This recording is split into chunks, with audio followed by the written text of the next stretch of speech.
Hey guys, I'm going to show you how to install TikTok as an app on PC. So open any browser and search for TikTok.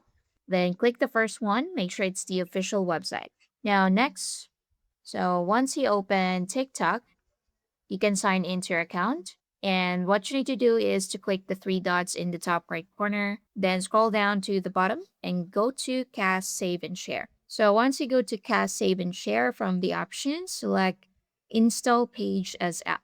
Then in here, you can rename TikTok. And once you're done with that, click Install to confirm the action. And that's it, super easy. Now, if you're using Microsoft Edge, so go ahead and open Microsoft Edge, then search for TikTok, open it. And once open, go to the three dots in the top right corner, then scroll down to more tools, then go to apps, then click install this site as an app. Click on that, rename it, and click install to confirm it. And wait for it to be installed, and that's it.